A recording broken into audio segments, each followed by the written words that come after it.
আসসালামু আলাইকুম। অনুসন্ধানী বাংলা টিভির পক্ষ থেকে সবাইকে স্বাগতম। আপনাদের সাথে আছি আমি মসরু। প্রবীণ সাংবাদিকের বাড়িতে চুরি, মোবাইল ও নগদ টাকাসহ 1,22,000 টাকার মালামাল লুট, তদন্ত চলছে।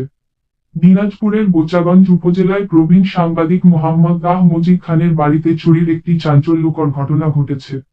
গত 14 নভেম্বর 2024 তারিখ ভোর 5:30 দিকে এই চুরি সংঘটিত হয়।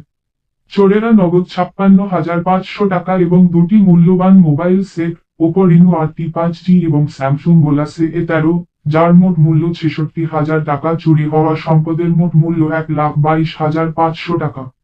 একই ঘটনা ঘটে বিগত 15 জুন 2023 তারিখে বিকাল আনুমানিক 4:30টার সময় এবং 3রা নভেম্বর 2023 তারিখে ভোর 6টায় একই জন চুরির ঘটনা ঘটায়। 6.5 ভরি স্বর্ণালঙ্কার 6,50,000 টাকা, 15.5 ভরি রূপা অলঙ্কার 30,000 টাকা, 3টি মোবাইল সেট 56,000 টাকা, একটি এলইডি টিভি 7,500 টাকা, একটি সেলাই মেশিন 6,500 টাকা, একটি ব্লেন্ডার 2,400 টাকা, একটি প্রেসার কুকার 1,200 টাকা, একটি আয়রন ইস্ত্রি 1,200 টাকা ও মূল্যবান মালামাল সহ চুরি করে নিয়ে যায়। চুরি হওয়া সম্পদের মোট মূল্য 8,54,800 টাকা। চুরির ঘটনায় বোচাগঞ্জ থানায় 9 জনের বিরুদ্ধে অভিযোগ দায়ের করা হয়েছে। তবে ঘটনার 1 মাস পার হলেও চুরি হওয়া মালামাল উদ্ধার বা অভিযুক্তদের গ্রেফতার সম্ভব হয়নি, যা নিয়ে স্থানীয়দের মধ্যে তীব্র ক্ষোভ বিরাজ করছে। বোচাগঞ্জ থানার ভারপ্রাপ্ত কর্মকর্তা ওসি জাহিদ হাসান সরকার এবং সহকারী উপপরিদর্শক SI প্রদীপ জানিয়েছেন যে চুরির ঘটনায় অভিযুক্তদের বিরুদ্ধে তদন্ত চলছে। ওসি বলেছেন, অভিযুক্তরা আইনের হাত থেকে পালাতে পারবে না। শীঘ্রই তাদের গ্রেফতার করে আইনের আওতায় আনা হবে।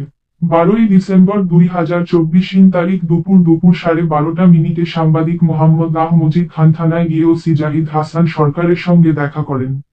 তিনি চুরি হওয়া মালামাল উদ্ধারের বিষয়ে কথা বলেন। এ সময় ওসি জানান, তার হিরো হোন্ডা মোটরসাইকেলের লাইসেন্স এবং জাতীয় পরিচয়পত্র NID ফেরত দেওয়ার ব্যবস্থা করা হচ্ছে।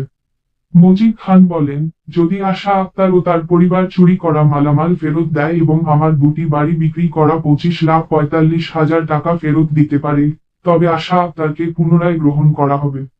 তবে তাদের পালিয়ে থাকা অবস্থায় পুলিশ প্রশাসনের দায়িত্ব হলো তাদের খুঁজে বের করা।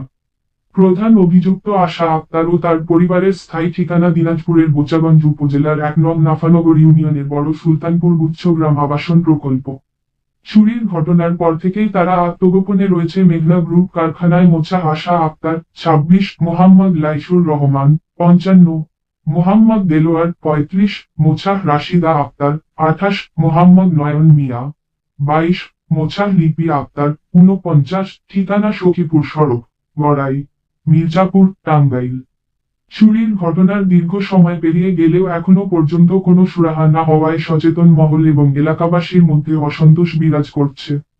তারা প্রশ্ন তুলছেন, কেন অভিযুক্তরা এখনো ধরাছোঁয়ার বাইরে? চুরি হওয়া সম্পদ উদ্ধার করতে প্রশাসন কি যথেষ্ট পদক্ষেপ নিচ্ছে? এখন পুরো বোচাগঞ্জ উপজেলার মানুষ তাকিয়ে রয়েছে পুলিশ প্রশাসনের কার্যকর পদক্ষেপের দিকে। দ্রুত তদন্ত সম্পন্ন করে চুরি হওয়া মালামাল উদ্ধার এবং অভিযুক্তদের আইনের আওতায় আনার দাবিতে সোচ্চার হয়েছে স্থানীয়রা।